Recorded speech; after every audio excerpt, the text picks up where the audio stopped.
Hello and welcome, Lynx here. We are still playing Overlord H, which stands for humorous, as you may know. Lengthy game, no complaints for it, super enjoyable to me, and hopefully you find the videos enjoyable as well so far. Hopefully you do. Now, Ora Mare. You have to interact with those two, and then we are going to the Elven Kingdom, I guess. Let's find out how it goes. Ora, are you ready to leave? Yes, I Soma. I made sure to check everything earlier. Everything's ready. Perfect. Let's go.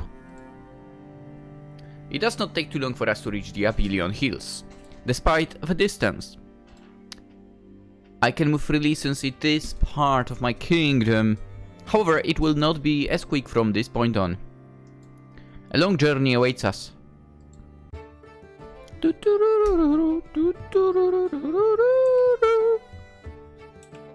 We stood in front of an intimidating forest entrance in Apelion Hills.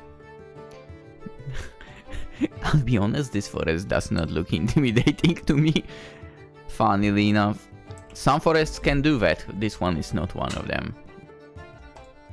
This was the entrance to the Slain Theocracy, an entrance not many would dare to use. However, we are different. Even with my magic, I would find it quite difficult to traverse it without getting lost, since I have to be stealthy and cannot rely on fight, among other things.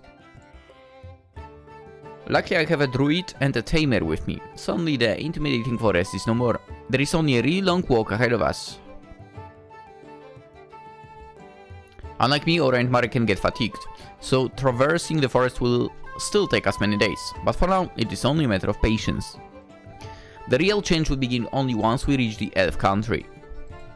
Thanks to the elf slaves, who are now loyal to Mare and therefore the great Dome of Nazarick, we learned enough to know to keep away from both Slain Theocracy and the elf country. Although Mare's and Ora's appearance could also be considered an opportunity rather than a drawback. There is also Clementine's intel regarding the Slain Theocracy and about the same information that the elf slaves could offer regarding the elf country. This only pushes further the idea to get in and out of those countries without getting caught in their mess. Despite that, I cannot say I have anywhere near enough information to feel comfortable about this journey.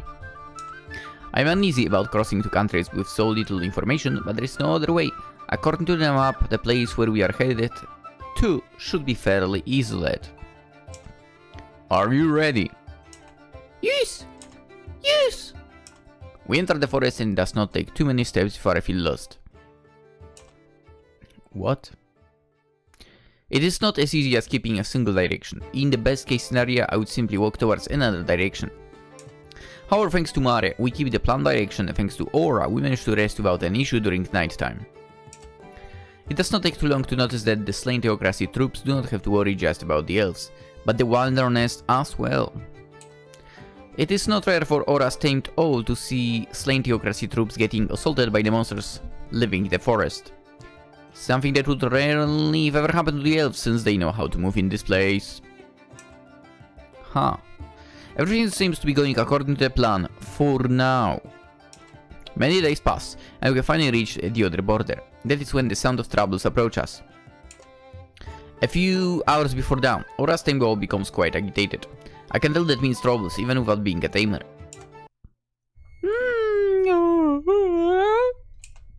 What else going on? A sleepy Ora gets the information of the owl. We need to move. As if confirm my suspects. Suspicions, if anything. Sounds of the battle begin to reverberate around the forest. It is impossible for me to tell where the battle is, so I rely on Mare to get us away.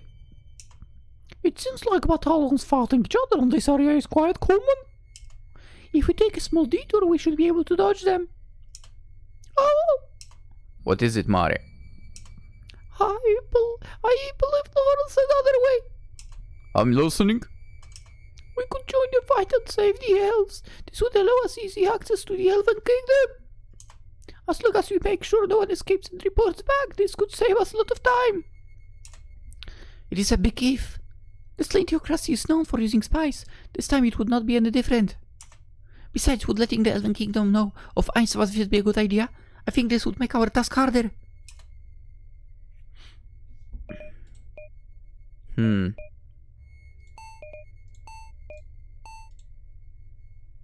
There might be some cute elves therefore. Let's give it a shot. It's risky, but... Ha. We have business in the Elven Kingdom, and in the event that we fail to be stealthy, having the elves owing us could prove to be useful. If you are lucky, they might even offer more information about our target. After all, we do not have much knowledge about it. You are also both elves, so that plays in our favor too. Alright. We'll have to take some precautions. No, we should split up for the time being. There is no telling whether they have scouts that could spot possible illusions, and just my mask of envy will not do, since they have spies within our kingdom. Oh, is that really right? Perhaps my idea wasn't really good after all. No, it was a good suggestion. I'm really glad you spoke up, Mari. It is an opportunity, and I will have Aura with me. You can lend help yourself and then find our way back to us. And find your way back to us, if anything. Along with possible supporters. Alright, Aizama. I'll try to be as quick as possible. He runs off. Hi, Sama. How will the plan change from here? Well, we'll still need to get through the forest, but our only worry will be to not get spotted by the Slain Theocracy. That it's a wave less on our backs since we are about to enter their country. Avoiding the Slain Theocracy, troops will also be a sentiment that the battalion rescued by Mare will surely share. At that point, it will be a simple exchange of favors before returning back home, hopefully with good news this time. Should they refuse, I will have to improvise or call back to the Great Tomb of Nazarick for support. I'm wary of the Slain Theocracy mostly, but I cannot take them lightly either. Asora is about to say something, an earthquake roars around the forest. The leaves rattle like 1,000 of snakes, and all the birds escape their nests, with only the old tamed by Aura standing still in place. I guess Murray is done. We wait for his arrival, and after a few minutes we spot him, followed by a small battalion of elves. See, told ya, the one with blue hair seems cute. We've arrived. She's my sister, and that is my supreme leader, the Sorcerer King. Do you think this is what the Elder meant? Do not know, not see anyone fitting the description since then and now. There are two of them, and their king, I would have never thought. He stops talking once his gaze. He lands back on me. The Elder. Follow us, there is someone waiting for you. Someone waiting for us. A trap. Ready for everything and wary of surroundings, we follow them. Despite how close we are in the map, the journey is still long. Mare and Aura did not rest enough. Despite that, they show no sign of fatigue, even after walking without any break for 10 hours. That's not that much. Try 12.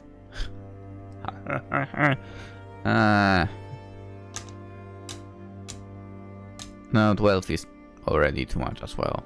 10 is a lot, basically, for walking as well, to be fair.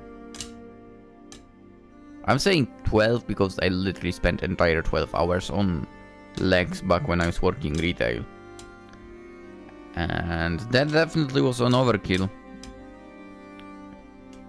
Anyway, we set off before dawn, and now, while we leave the forest behind, I notice the sun is high in the sky. I have bought him, them. Yes. He has a weird presence. I'd assume the only high power in the elf country would have been the king, with many other subordinates. He is no way powerful enough to be dangerous, but he's surely much more powerful than Fluter is. With such powers, there should have been tales of his feats outside of his nation, then why? I believe we should be starting with the introductions. I not wish to make you waste your time. I already know everything about you, so I should simply introduce myself. Everything? Are you sure about that? He takes a step forward. I'm the seer of the elf country. To outsiders, this would not mean much. In other circumstances, I would have described my role as simply the advisor to the king. But I cannot describe myself as such now. I guess that makes me a simple old elf, so I would not mind if you fall just dead of me. I notice his gaze set on us. He looks blind and yet he does not seem to be. If introductions are not necessary, would you excuse me for a tactless question? He smiles under his bushy beard. My sight, I assume. That is so. My blindness is unlike any other. I cannot see what you see, but I can see what cannot be seen. Don't think I'm blind to our distractions. My eyes can see beyond the shells. I can see the truth. My head is facing you for appearance's sake, but my gaze has been resting on you for a while. The trees, the plants. He turns to face Ora for a moment. And even most animals. They are my eyes now. I take you were expecting us then? For a very long time now, I have been waiting for this special day. The day where everything will change. Our prophecy had foretold of your coming. I thought he was speaking to me, but he turns to face Mare instead. Huh? It could not have come at a better time, especially since your ability has got some unwanted attention. I'm sorry, but I do not see a king. He's short, dresses like a woman, and looks... Mare's innocent expression twists in one full of anger. The elf freezes. These clothes are a gift for the Supreme One. I will not let you sell them. Mare. Sorry, Aisama. Whatever, he's not the king. He may have the same eyes, but... Fool! What have I teach you for all these years? You are making me feel ashamed. And that Peter, I'm sorry. Well, words with no meaning behind are just sounds. I just wish you would absorb the knowledge I've been trying to teach you. I'll not be alive for much longer, and with no one to take my place. Do not say that! Let's not lose ourselves in needless talk. Leave, please. I'm sure you and your battalion have a lot of work left to do. Yeah, excuse me. He bows before taking his leave. I hope you'll forgive the lawful good sense of our younger generation back to us. Will you allow an old man tell the tale of how everything came to be? I do not really care, but since I'm a guest in this nation and he seems quite important here, I should know show kindness, I guess. Of course, sure. Let me start by telling you about our country's history. Oh my god! Are you telling me I'm supposed to talk like that for all this? Many thousands of years ago, the first king and founder of this country came to this world.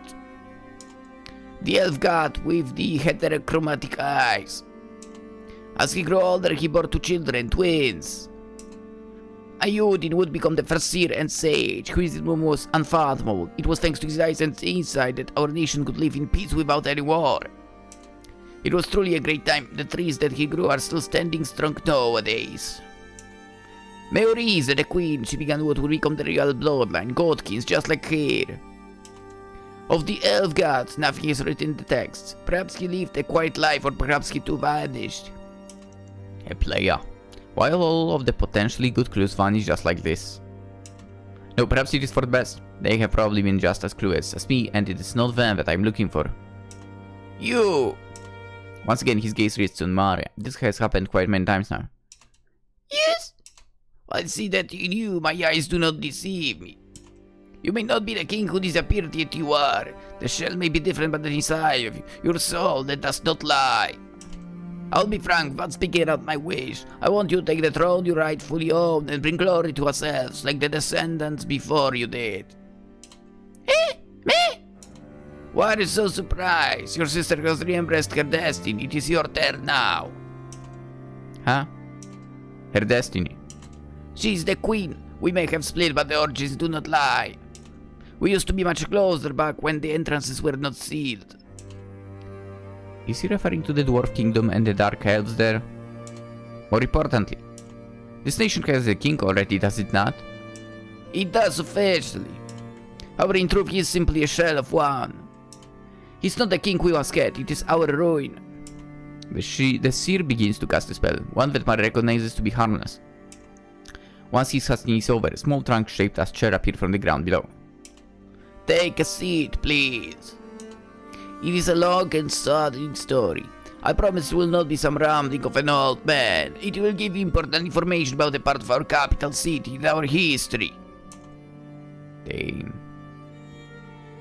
He has caught my curiosity. And if he promises important information about this country, I cannot do anything else but sit and listen. Oro and Mare follow my lead, although Mare is starting to feel quite uneasy. A lot of time ago in the great forest of Evasha, just by the Crescent Lake. Whoa! Hello! Cute. Castian-kun! Huh? Two lovers used to meet there every chance they got. The current king and the princess of the slain theocracy. What? A human and an elf. Back then, such unions between our countries were not rare. It was a peaceful time, we got along fairly well.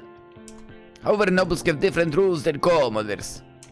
The human princess could not marry whoever she loved, let alone someone who is not human. Huh. We share the same sentiment, although the slain theocracy was much louder than we are.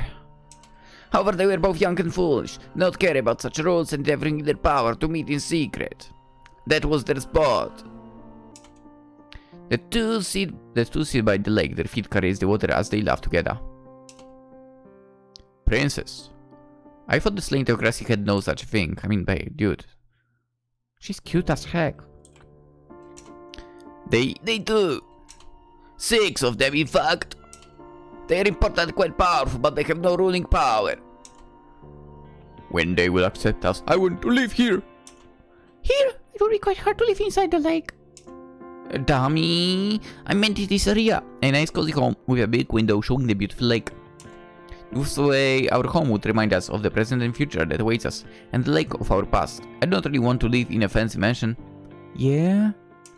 I want something simple, natural, something just ours. My, you sounded like a druid there. Are you sure you are not an elf after all? He jokingly checks her ears. You and your jokes. Stop, that tickles. You say so, but my jokes always make you laugh. I'd not laugh at the jokes. It is spending time with you that makes me happy. Oh, are you saying that I did not need to put so much thought in making jokes to see your beautiful smile? You could have told me before. Oh, here you go, saying such embarrassing things all of a sudden. They speak it together, candle. They were totally in love, even if the rest of the world seemed against their relationship. Every single day, this was the month they were looking forward to. The month where the rest of the world would cease to be, and there would be just that. The nature and them for each other, nothing else. It worked for quite a long time. We planned many things and worked hard to be together officially. Neither of them expected what would happen next. Many months later. Castian-kun! She looks around, but there is nobody around her. Did I arrive too early? I'll just sit by the lake and wait for him to come for a couple of hours. The scenery is breathtaking, no matter how often I get to watch it. Elves are truly lucky to live in such a beautiful nation. It was not rare for her to arrive earlier, and sometimes return home without ever seeing Castian. At times the same thing happened to him as well. With the relationship being secret, they could not always meet without arising suspicions. Yeah, makes sense. However, that dark day was not as simple. Eh? She arrives by the lake, and before sitting down, she notices Castian lying down. Castian-kun, stop sleeping! Wake up, sleepyhead! Shakes him, but there is no response. Castian-kun? Castian! He died. Yes, quite recently, around 100 years ago. Recently? When the current king? If only she had not been the first one to discover him, we could have gotten there much sooner and stopped her from committing the mistake that would ruin our country. Why? Why would you? Who would do that? She holds his hands tightly to her chest. Don't worry, I'll bring you back to my son. She gets up and begins to cast the resurrection spell. Ray is dead! Castian! However, it fails. No! She quickly falls on her knees and begins to inspect the body. This does not make sense. The body is intact and he has not been dead for more than a day. It should work. It has always worked.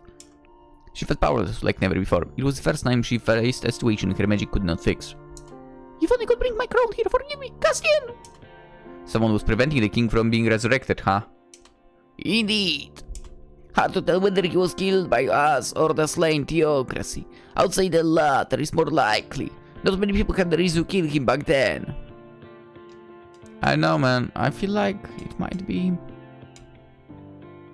an inside job. Well, what happened next?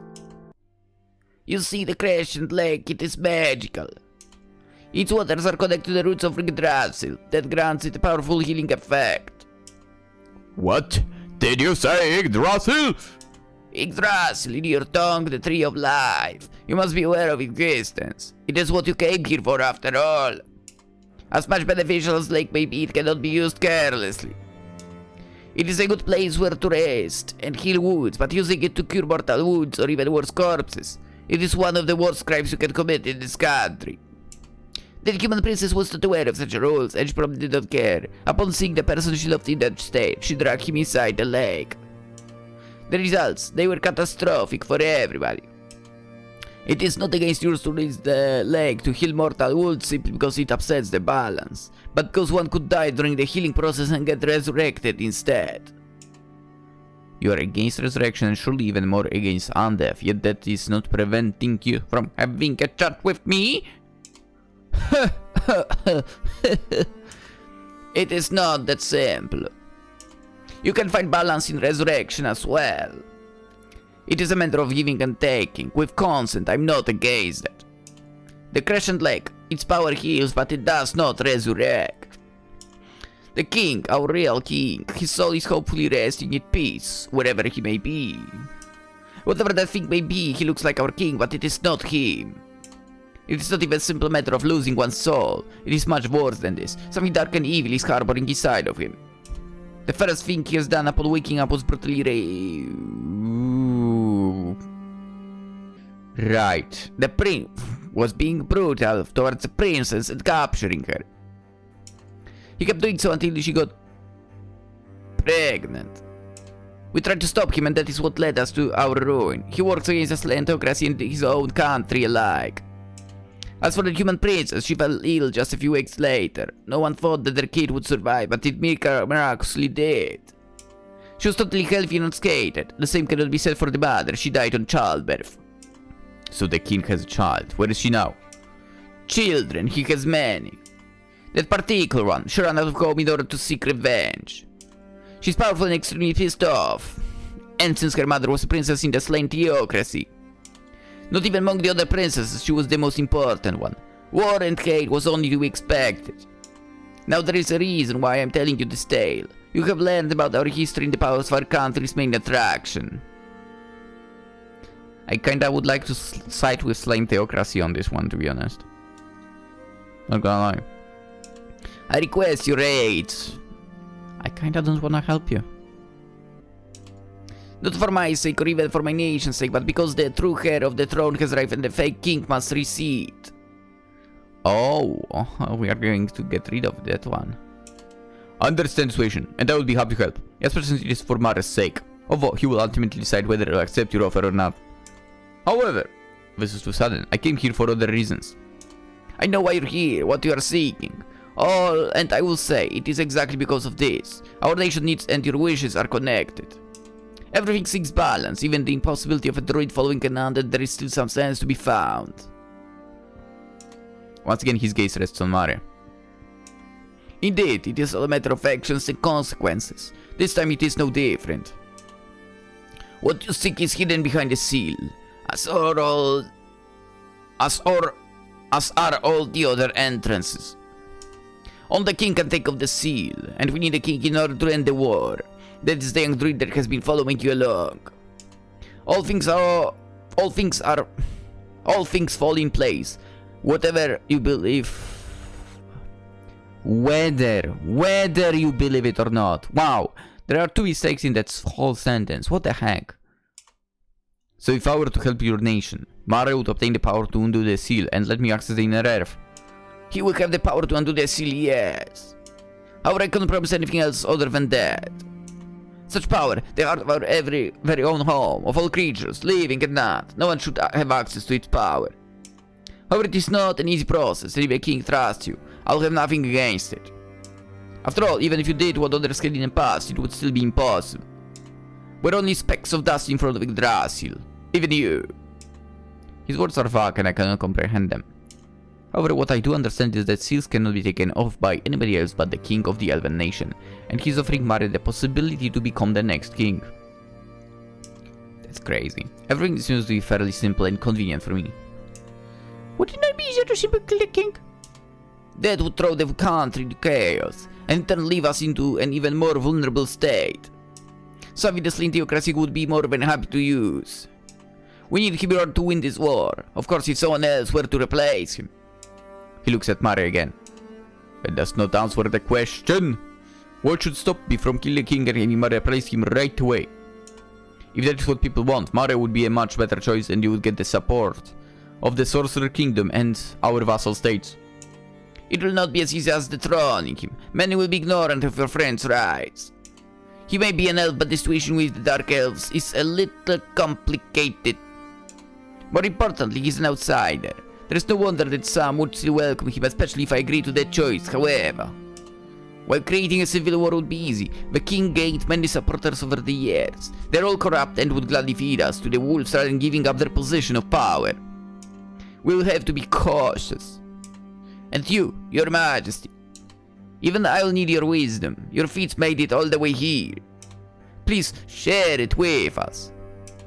Does he expect me to give him a plan after hearing all of that? If it is awesome, he should have had a plan in mind way before coming here. Do not make things worse! Huh. I do have in fact a few ideas in mind, but I need to confirm the situation first. At the very least, I'll have to call for backup. I don't wish to rush things up, but how long will that take? That earthquake from before. I'm grateful you've saved one of our battalions, but I can see they're starting to move sooner than they had planned. They've been planning to do a last and big invasion ever since they broke our defenses and reached the capital. I'm sure they are thinking that the king or one of his children started to involve themselves in this war. I see. It will take no time at all, since I no longer need to hide my presence. Distance is no longer an issue. Ora! Mare! Yes! Yes! Change of plans. It is time to end another war. Let's go! Let's go! Let's go! Okay, so those countries are not lit up, which I think I can safely assume that means nothing is happening here. However, as you may know, I'm not very trustful, so let's quickly click around.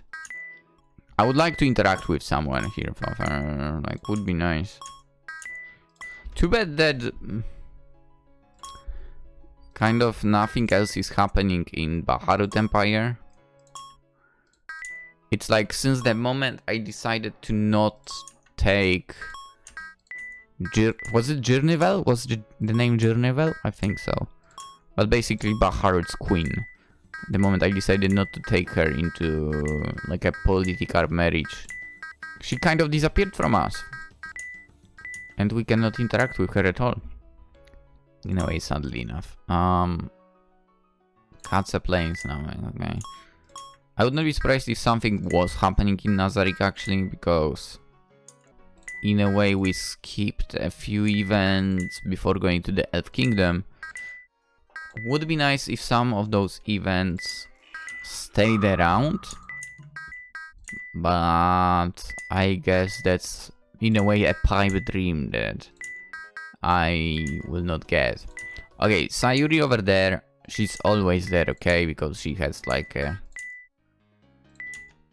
scene that we can access at every time of the day. Okay, nothing. We'll have a look at the mirror for. Toy of the gods. Hello there. Mare steps in with a simple greeting.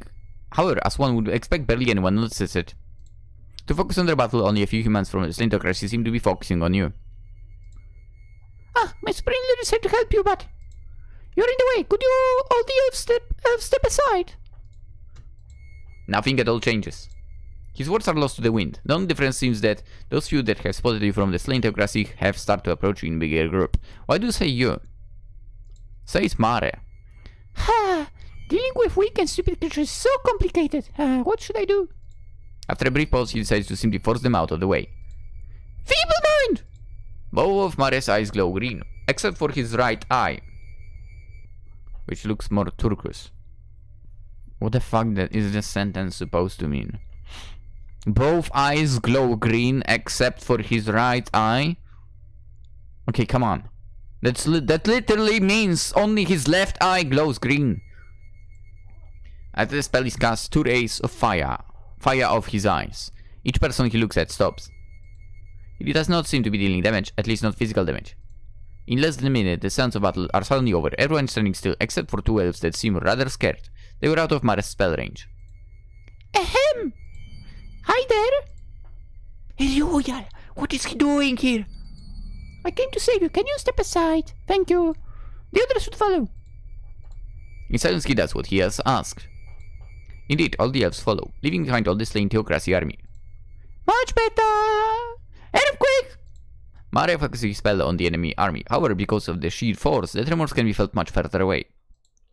The ground opens up at their feet, swallowing most of the humans.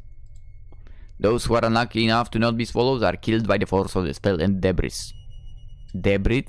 Dude! There were not What is going on with mistakes so right now? It's crazy. There weren't so many earlier. Oh, there were so many that I could get all of the corpses to go down. Well then. Mare casually walks up to the few corpses lying on the ground and he starts to smash them with his staff. Hard. Very hard. The squishy sounds are more terrifying than the previous sounds of battle. The blood of the dead flies everywhere each time the tip of Mare's staff connects with their bodies. It takes a while, but the corpse's head is no more. While Mare walks up to the next one, a shaky questions him. Is it really necessary to your death? Hey? My supreme lord ordered me to leave no witnesses. Unfortunately, my spell did not hide all of the bodies. Digging a deep enough pit would require more time. Only the strongest spells can resurrect someone whose body is destroyed beyond recognition, so this should be enough. He continues to smash the corpses into a paste with an incredible force. The blood splatters everywhere. For a moment, a hint of smile can be seen on Mare's face. Ooh, if I do a good job, my supreme leader will praise me. Cannot you at least use spells to destroy the corpses? That would be a waste of MP. Come on. Huh? You're right, that would be quicker. He's waiting for me. For this, not really the issue. I should leave nothing behind. Somewhere else and much later in the slain Theocracy. Oh, hello. Have you heard? A woman playing with a Rubik's Cube gazes at him before answering. Of course. The engineer resumes playing with the Rubik's Cube once again. You play with the Rubik's Cube quite often. It keeps my mind trained while I perform my duties. It is an interesting device. Say, how strong is he? That hideous spawn, the most hideous of elves. Would he be able to defeat me? I'm sorry, but I believe I could take him by myself. I see. Once again, my excitement vanishes. Will you not try to convince them to join us then? Of course I will. It may not be different than squishing an insect under my foot, but at some point I want to exterminate all of them with my own hands. I'll not let a chance escape me. I will as much. That is why I put on a good word. If requested, without push, they will surely let you join. Such powerful individuals so close to our doorstep is a big deal after all. I see. You're a good captain.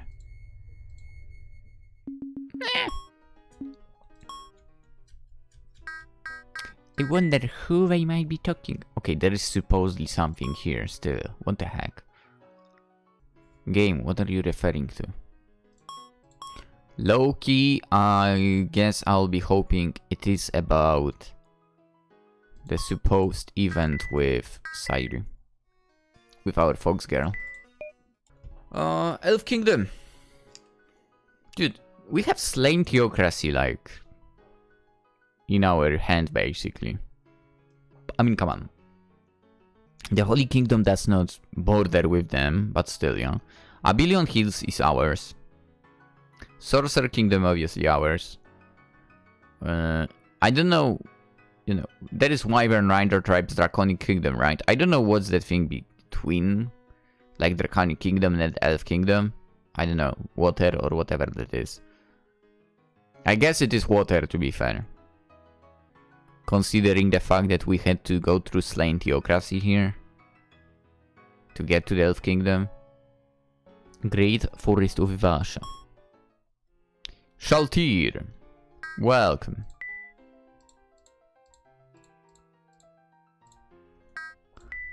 I head towards the area where the enemy would be marching to reach the Elf country. Huh. Thanks to Mare, I just had to point at a spot on the map and he took care of the rest. All I can see are trees and other vegetation. There is no way I would have been able to reach the correct location without him. Well, it's far enough. It's time to call for backup. I use the message skill to contact Shaltir. I might need a big army depending on what I will be facing. However, we cannot camp and take the enemy by surprise with too many people.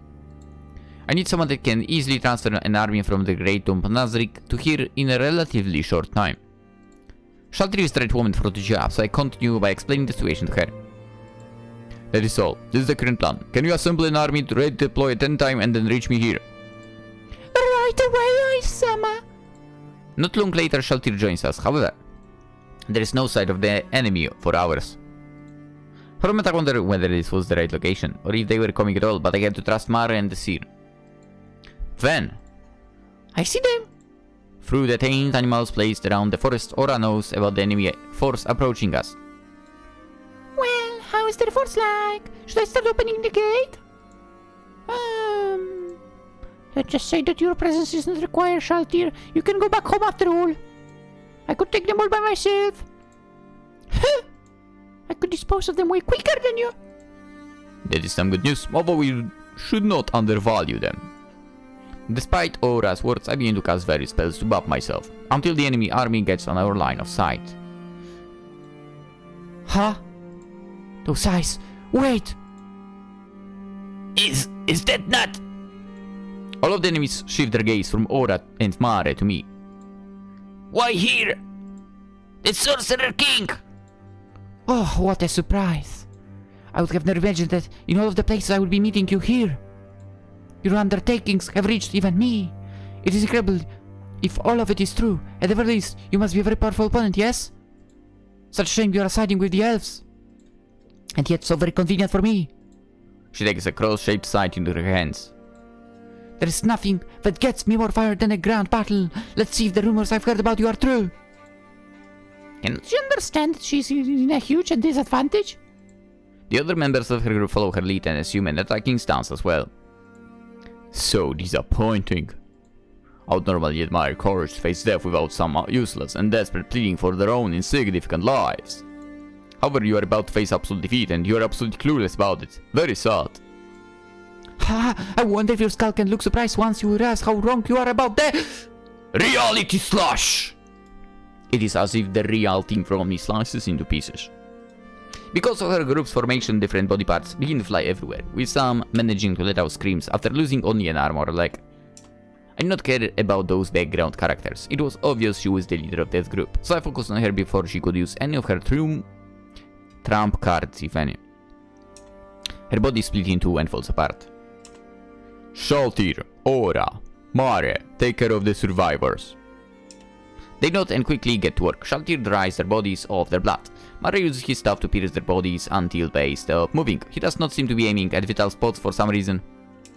As for Aura, I watch her casually feeding them to a small group of animals. They have worked hard, so I thought I would reward them with a little snack. Is that no good? Ah, no. That is good usage of the remains. Keep up the good work. I was disappointed and treasured at the same time. Were they truly the best that the slain Theocracy could offer? Looks like I worried over nothing. Even without calling Shaltir here, we could have made short work of them in a matter of minutes. Oh, you survived that. Nice. Somehow she's still alive, even though half of her torso is gone. However, as I observe her, I quickly understand what is going on. Oh, regeneration. So strong! The rest of her body grows, leaving the other half on the ground. It seems, Yali, like your undertakings were indeed true. It was really hard to get deployed, but at the end, it was totally worth it. It feels so good to finally experience defeat. When I heard about the death of an entire battalion by an elf with heterochromic eyes, I just could not resist. It all makes sense now. I've been escaping death for all my life, and yet I was seeking it all along. I'm so stupid now, so much time wasted trying to search a suitable partner. When my partner was meant to be death all along, what is stronger than death, after all? Partner? What are you talking about? As surprising as regeneration may be, nothing stopped me from cutting you down once again. This was not a final move, nor my most powerful spell. However, my words are not scaring her. On the contrary, she seems to be getting excited. Uh-oh. I don't mind testing your power, the power of my future mate. I have a wife. However, I'm afraid I'm gonna be killed, no matter what you will try, as my talent is immortality itself. I've never felt this excited before, to think I would meet such a powerful individual today. I was sure this would have been a good day, but I could have never imagined it would turn out like this. If I recall the story from the seer correctly, her conception happened within the lake. The crescent lake that holds such regenerative powers, enough to even overtake a dead body. One could say that in her imperfect conception she was born perfect, however. Immortality? Far from it. I would say that you are no different from a hydra regenerating his missing heads, or there are such creatures with regenerative abilities. Sure, your regeneration might be far from more powerful, but that does not change the fact that you must have some ways to meet your final death. Shall we find out? I'm thinking I can simply contain your pieces and store you somewhere for eternity. Your talent can be both a blessing and a curse. I'm afraid this time it will be the latter, since you have made us your opponents. Oh, I'm not doubting that. I'm sure you could waste time with me, but instead of doing that, why do we not come to agreement? She looks at the corpses of her team. Some are half-eaten, some were being drained of their blood, and the unlucky ones were getting tortured by Mare even as we spoke. What is going on? Yet her visage is devoid of an emotion. She's so unfazed that one might think they were just strangers to her. I've more than a few days in mind, and I do have the possibility to give you things that you may find interesting. How about it? Her talent might be the only thing of value I could get from her. If I could take and replicate the talent while also taking resources from the slain theocracy. There is the risk that she might betray me, or perhaps this is a trap all along. However, I cannot let the chance escape me. I should go along with it, at least for a moment. I'm willing to listen. Let me ask you a question first. Why are you, the Sorcerer King, and Undead, siding with the elves? I want to make a point pretty clear. As powerful as you may be, nothing is going to stop me from killing King and then pursuing you. I'm siding with you elves purely for personal gain. In different circumstances, it could have been the slain theocracy instead. Wait, did she say pursuing me? Did I mishear? He ignored the last part of whatever she said and continued to speak. However, I never said anything about protecting the king. In fact, most of the country wants the king to be gone as well. In short, we both want the same thing. That is why I believe we can come to a mutual agreement that will benefit both of us. Interesting. I'll go straight to the point then. I want to slay the Elf King with my own hands. No one should interfere. I need to be the one to kill him in order to get my revenge, and in exchange I will be giving anything you desire from the slain theocracy. I guard many powerful treasures, after all. You're betraying your country for your own personal gain. Huh. I was hoping you held at least some loyalty. Loyalty? You are misunderstanding. I was taken as a child, not out of charity, but to be raised as a weapon. The power of a godkin, especially one with my talent, makes a great difference for a country's military force. To be fair, I guess she might be like basically the descendant of the previous actual king. Like, you know, the one that was by the lake from that story. Given that she has heterochromic eyes.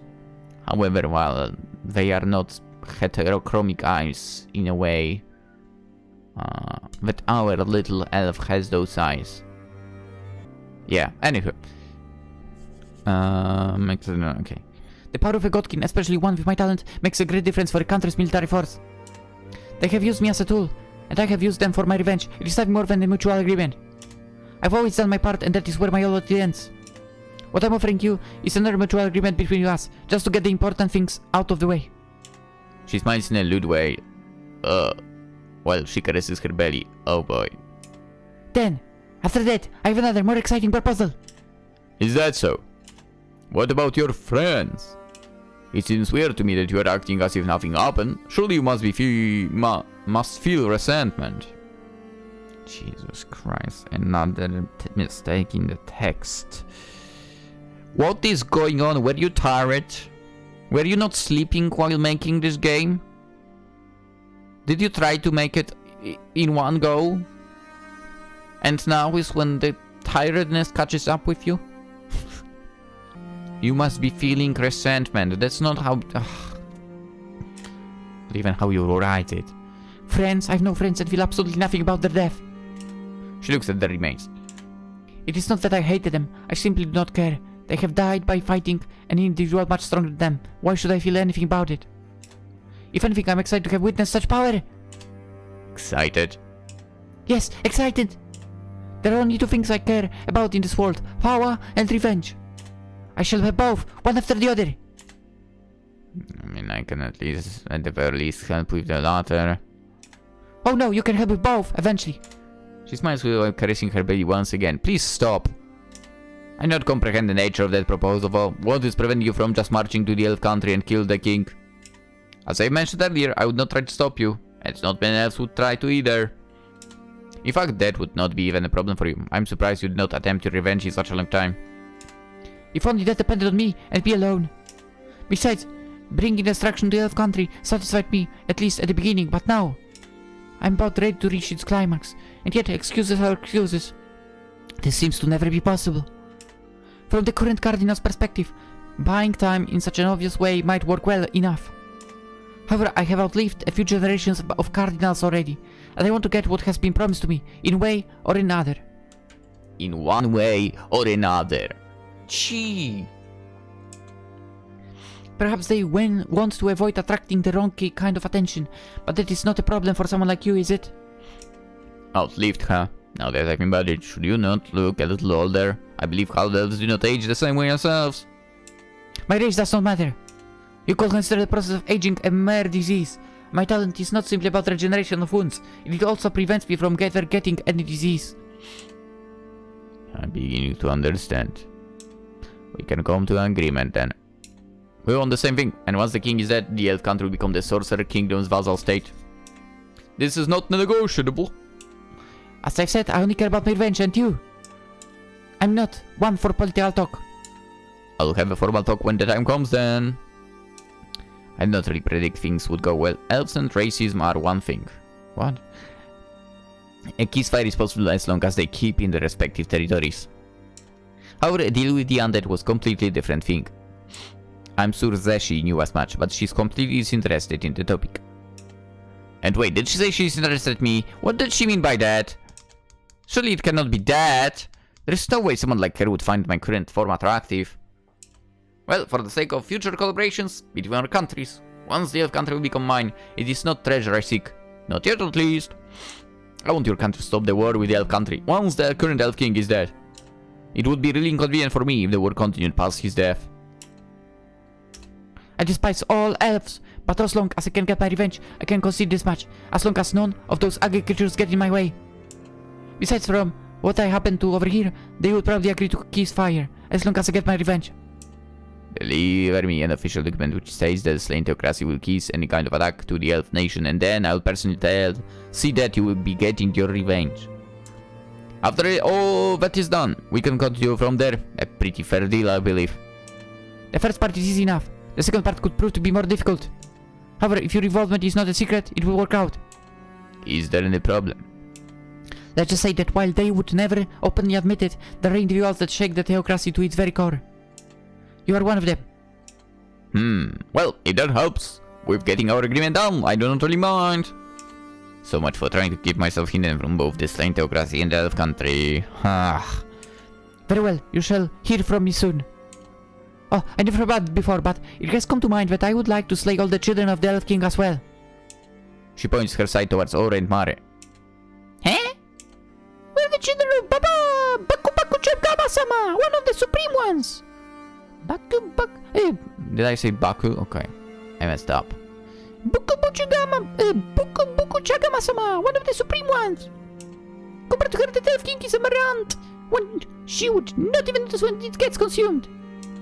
You can test their power yourself, besides. They're pure dark elves, and way older than you might imagine. Also, dare to point your weapon towards any member of the Great Tomb of Nazarick ever again, and you will not like what comes next. Very well. She lowers her weapon. As for the king's children, I shall have them delivered to you, along with these supporters. Once it becomes my vassal state, you'll be free to do whatever you want with them. Until then. She turns her back on us and takes her leave, so much uncaring that she does not even attempt to dodge the remains of her companions. She simply steps on them in order to continue straight on her path. I know how I feel about her. She's kinda crazy. Ai-sama, what shall we do now? We will wait. I could go back to the Grand Tomb of Nazarick since you are here, but the situation could turn out in different ways, depending on her next move, which hugely depends on the slain theocracy. Quite a wild card for us. We should camp hidden in the forest while we survey the elf country and gain as much intel as possible. Should things go south, we can always retreat and come back with a better plan. It would not be a waste of time since we have at least confirmed that sealed entrances can be unlocked, albeit with magic that I am not knowledgeable of. Or so we were told. Yes, Ai-sama. A few days have passed since then. I was not sure how much longer it would take, but I was keeping myself busy. I did not learn so much about the sealed entrance, which is my main point of interest by the king. I'd assumed he was quite distant from what I had been told, but I would have never guessed it was this bad. It is almost surprising that the elf country has been standing against the slain theocracy for all this time. What seemed to be the start of yet another day of sightseeing quickly takes a different turn with a message.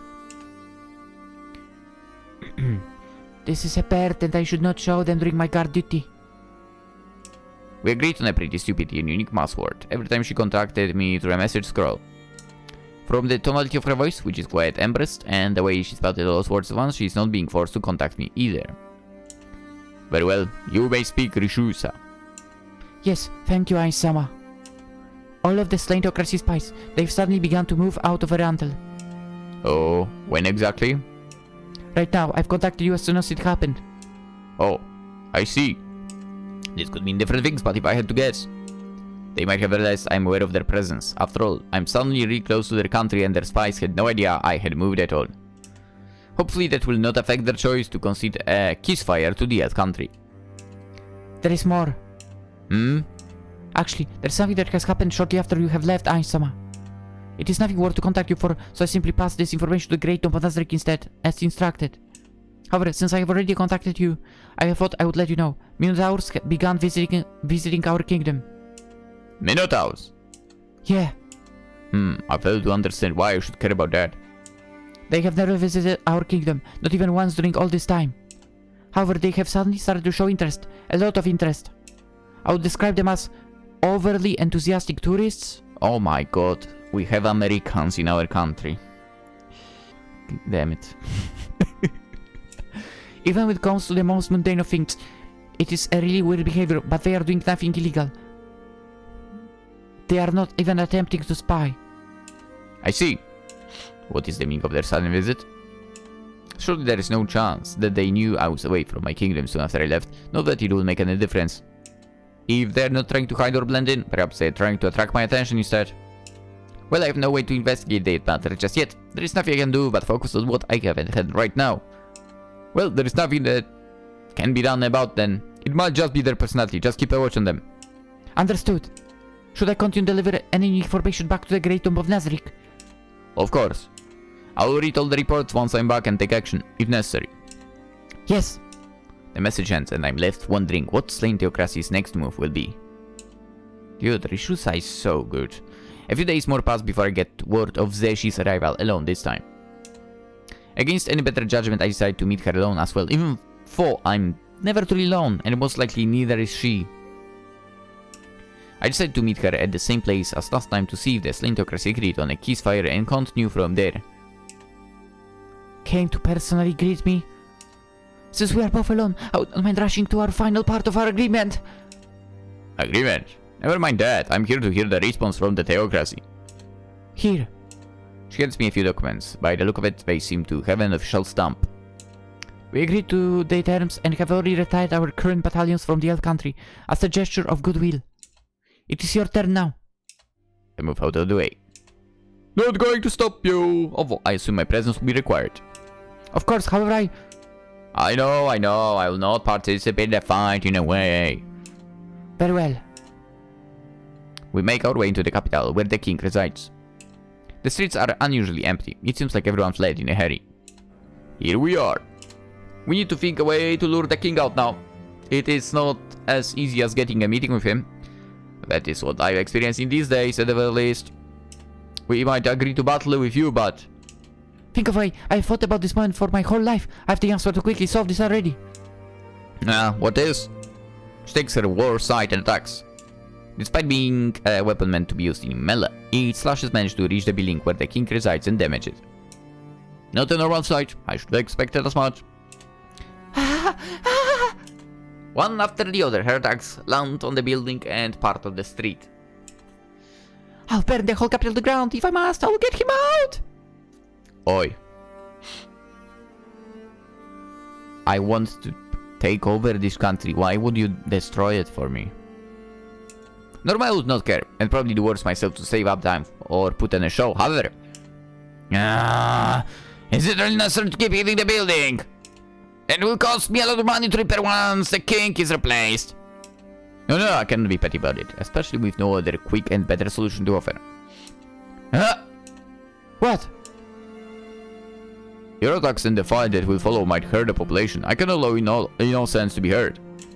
Perfect, this is a good excuse. If I show that I care for people I have just met, I will make good impression on them. All while keeping my assets intact. Hey?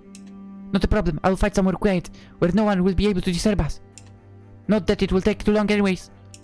I hope repairing a building will not cost too much. Money has always been a delicate thing ever since I came in this world. It's like, I get some, and I get rid of some. Investments, immediately.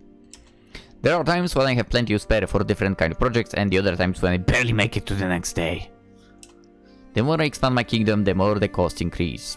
Almost exponentially. At times I wonder if it is truly worth it.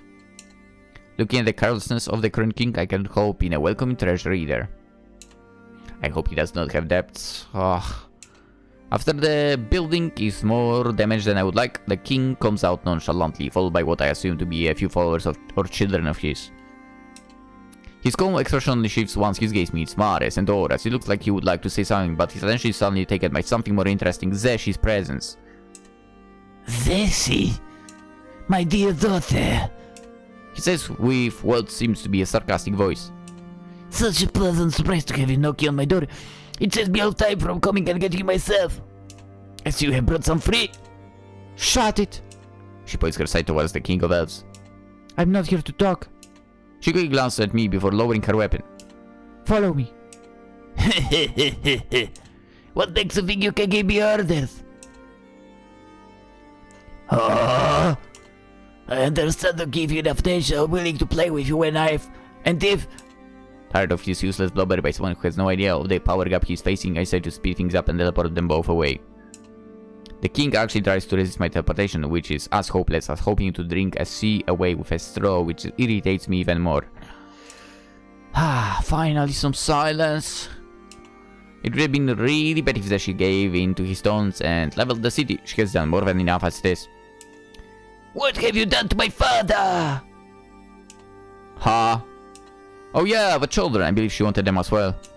Mare, ora! Restrain and store them away. System. Wait, what the dick do you know? Mare and Ora make a short work out of them. Dealing with weaklings, especially those who do not understand their lack of power, is more tiring than if I had to face a worthy opponent, man. I hope it will not take too long before Mario can officially become king. I don't mind celebration for his sake, but I need the entrance to be open as soon as possible. I believe that Zesh's fight is almost over. I should make sure that the king is dead so I can move on with my plan. Well, we'll find out in the next episode. For now, that's it. We'll continue tomorrow. And we'll probably start out with going to the Great Tomb of Nazareth and having a look into the mirror, considering supposedly a new event popped out over there. We'll see what has happened in the meantime of our actions. I thought I needed to stretch right now. Anywho, hope you enjoyed. If you did, consider liking the video. If you're new around, subscribe. That was both of those things, to be fair, greatly appreciated. And I wish you a wonderful day. Hopefully I'll see you tomorrow too. Bye bye.